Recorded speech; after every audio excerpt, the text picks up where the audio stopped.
آپ کو پتا ہے کہ جو نظر لگتی ہے نا خاص طور پر، اور جس سے بہت سی بیماریاں آتی ہیں، اس پہ اب تحقیق بھی ہو رہی ہے پیراسائیکالوجی میں، کہ نظر سے جو ریز اٹھتی ہیں وہ انسان کے جسم میں، یعنی نیگیٹو ریز جو خاص طور پر آتی ہیں، حسد کی نظر ہوتی ہے جیسے، تو وہ آ کے ایک ریئیکشن کرتی، کیمیکل ریئیکشن ہوتا ہے اس کی وجہ سے بلڈ میں، جس سے کچھ بیماریاں پیدا ہوتی ہیں۔ حدیث میں آپ کو سنا دیتی ہوں۔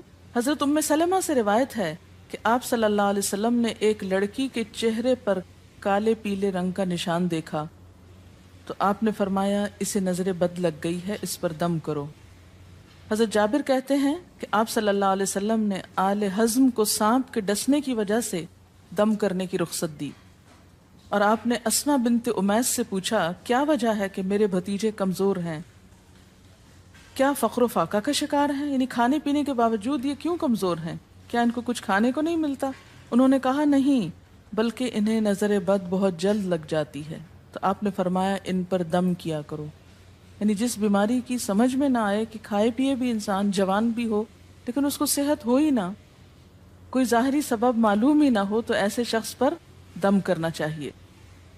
حضرت عائشہ صدیقہ کہتی ہیں کہ رسول اللہ صلی اللہ علیہ وسلم نظر بد کی وجہ سے دم کرنے کا حکم دیتے تھے۔ حضرت انس کہتے ہیں کہ آپ صلی اللہ علیہ وسلم نے نظر بد اور بچھو وغیرہ کے ڈسنے سے اور پھوڑوں سے دم کرنے کی اجازت دی، یعنی پھوڑے وغیرہ جو ہوتے ہیں نا اس پر بھی دم کی اجازت دی، تو جسمانی بیماری ہے نا۔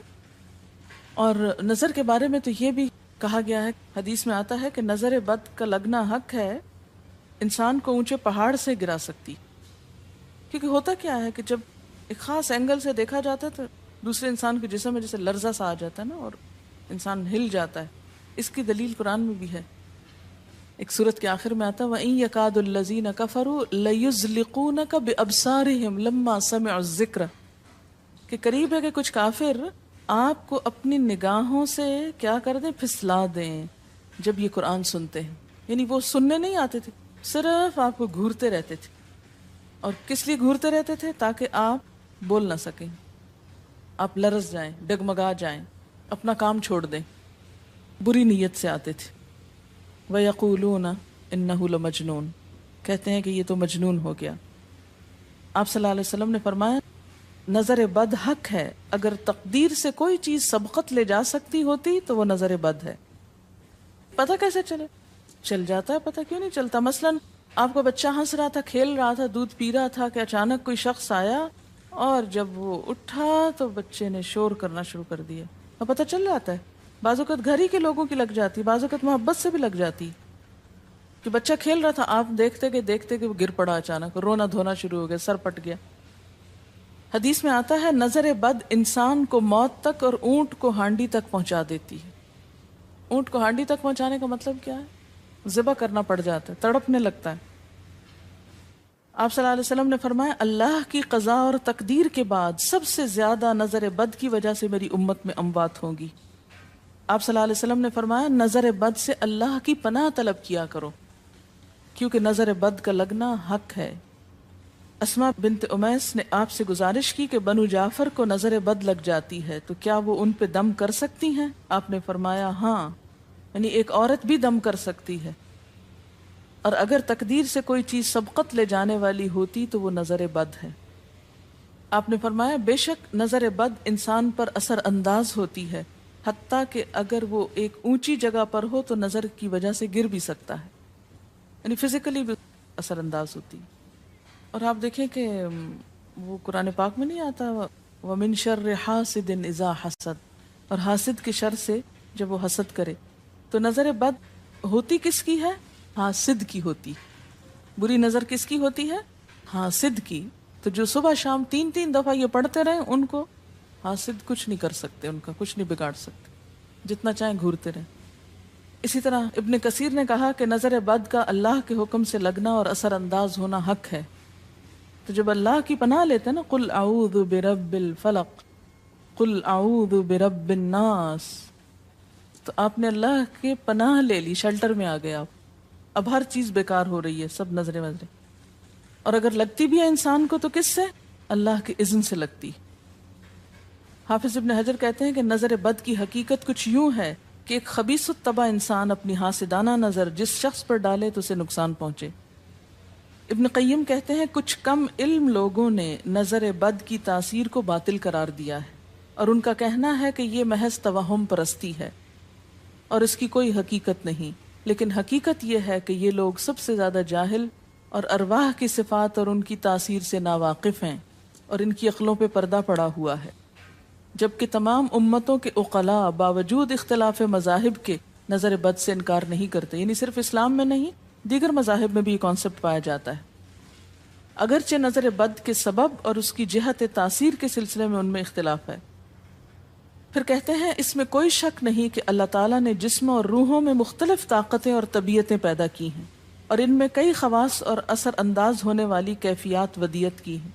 آپ دیکھیں کہ لو چلتی ہے تو اثر نہیں ہوتا، اس کا بھی تو اثر ہوتا ہے نا، حالانکہ وہ نظر نہیں آ رہی ہوتی، اور کسی عقل مند کے لیے ممکن نہیں کہ وہ جسموں میں روحوں کی تاثیر سے انکار کرے، کیونکہ یہ چیز خود دیکھی اور محسوس کی جا سکتی ہے، اور آپ دیکھ سکتے ہیں کہ ایک شخص کا چہرہ اس وقت انتہائی سرخ ہو جاتا ہے جب اس کی طرف وہ انسان دیکھتا ہے جس کا وہ احترام کرتا ہے، اور اس سے شرماتا ہو، اور اس وقت پیلا پڑ جاتا ہے جب اس کی طرف ایک ایسا آدمی دیکھتا ہے جس سے وہ ڈرتا ہو، یعنی جس سے آپ ڈرتے ہیں وہ آپ کو دیکھے تو آپ کا رنگ پیلا ہو جاتا ہے۔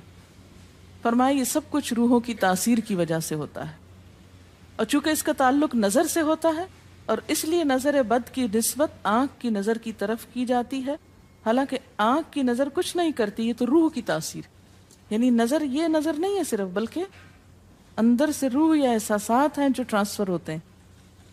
آپ دیکھیں کہ محبت کی نظر کیا اثر نہیں کرتی، کرتی ہے نا، اسی طرح نفرت کی، غصے کی، اور آپ کے چھوٹے بچے خاص طور پہ نظروں کو بہت پہچانتے ہیں۔ آپ نے دیکھا ہوگا کہ بچے کچھ لوگوں کے پاس فوراً چلے جاتے ہیں اور کچھ لوگوں کے پاس نہیں جاتے۔ بچوں کی مثال اس لیے دے رہی ہوں کہ وہ معصوم ہوتے ہیں نا، ان کو کسی نے سکھایا پڑھایا نہیں ہوتا کہ ادھر جاؤ اور ادھر نہ جاؤ، اور اگر آپ سکھائیں پڑھائیں بھی تو پھر بھی وہ اپنی مرضی کرتے ہیں، آپ کی نہیں مانتے، تو وہ ایک طرح سے بہترین جج ہوتے ہیں۔ بعض لوگوں کو دیکھ کے بچے رونے لگتے ہیں، بعض کو دیکھ کے مسکرانے لگتے ہیں، ہاں؟ تو یہ ایسا کیوں ہوتا ہے؟ اچھا، اسی طرح اگر کوئی شخص کانسٹنٹلی آپ کو دیکھ رہا تو آپ کانشیس ہو جاتے ہیں، آپ ٹھہر نہیں سکتے۔ اسی طرح اگر کوئی سٹیئر کر رہا ہو تو اس کی نظروں سے بعض اوقات خوف بھی آنے لگتا ہے۔ اللہ نے کیسی کیسی طاقتیں انسان کو دی ہیں، سلطان النصیرہ۔ اچھا، پھر لکھتے ہیں کہ روحیں اپنی طبیعتوں، طاقتوں اور کیفیتوں اور اپنے خواص کے اعتبار سے مختلف ہوتی، سو حسد کرنے والے انسان کی روح واضح طور پر اس شخص کو اذیت پہنچاتی ہے جس سے حسد کیا جاتا ہے۔ ویسے بھی تو آپ دیکھیں نا، وہ رویے ایک دم آپ پہچان لیتے ہیں۔ یہی وجہ ہے کہ اللہ تعالیٰ نے حاسد کے شر سے پناہ طلب کرنے کا حکم دیا ہے۔ حاسد کی تاثیر ایک ایسی چیز ہے جس سے وہی انکار کر سکتا ہے جو حقیقت انسانیت سے خارج ہو۔ جنوں کی نظر بھی لگتی، یہ میرا قول نہیں ہے، حدیث ہے۔ حضرت ابو سعید خدری سے روایت ہے کہ رسول اللہ صلی اللہ علیہ وسلم جنات اور انسانوں کی نظر بد سے پناہ مانگتے تھے، یعنی آپ جو پناہ مانگتے تھے بری نظر سے، وہ انسانوں کی بھی اور جنوں کی بھی۔ پھر جب معوذتین الفلق اور الناس نازل ہوئیں تو آپ انہی کو پڑھتے اور باقی دعائیں آپ نے چھوڑ دی تھی، یعنی قل اعوذ برب الفلق، قل اعوذ برب الناس، پھر سب چیزوں کے شر سے بچنے کے لیے کافی۔ یاد رکھیے بعض اوقات اپنی نظر بھی لگتی ہے، خود کو بھی نظر لگتی ہے۔ اسی طرح جب لباس اتارا جاتا ہے نہانے کے لیے مثلاً، تو اس وقت بھی دعا سکھائی گئی، بسم اللہ پڑھنی چاہیے، بیسیکلی بسم اللہ پڑھ کر اتارنے چاہیے، اور اس کے علاوہ اعوذ بکلمات اللہ التامات من شر ما خلق بھی پڑھ سکتے ہیں۔ آپ کو معلوم ہے کہ ٹوائلٹ میں جانے سے پہلے بھی دعا سکھائی گئی، کیونکہ جنات کے ٹھکانے گندی جگہوں پر ہوتے ہیں۔ اللہم انی اعوذ بک من الخبث والخبائث، خبیث جنوں اور خبیث جننیوں، خبائث سے تیری پناہ میں آتا ہوں۔ یہ دعا کیوں سکھائی گئی؟ اسی لیے کہ اگر آپ وہاں پر موجود ہیں، اور خصوصاً اگر آپ بے لباس ہیں، تو بھی ایسی چیزوں کی نظر بھی لگ سکتی ہے اور وہ چیزیں اثر انداز بھی ہو سکتی ہیں۔ اسی لیے بلا ضرورت تنہائی میں بھی بے لباس ہونے سے منع کیا گیا ہے۔ بعض لوگ کی عادت ہوتی ہے نا کہ وہ نہانے بیٹھتے ہیں تو وہی کپڑے دھونے شروع کر دیتے ہیں، اور نہیں، بس فوراً اپنے آپ کو ڈھانکنے کی کوشش کریں، بلا ضرورت زیادہ دیر بے لباس نہ رہے۔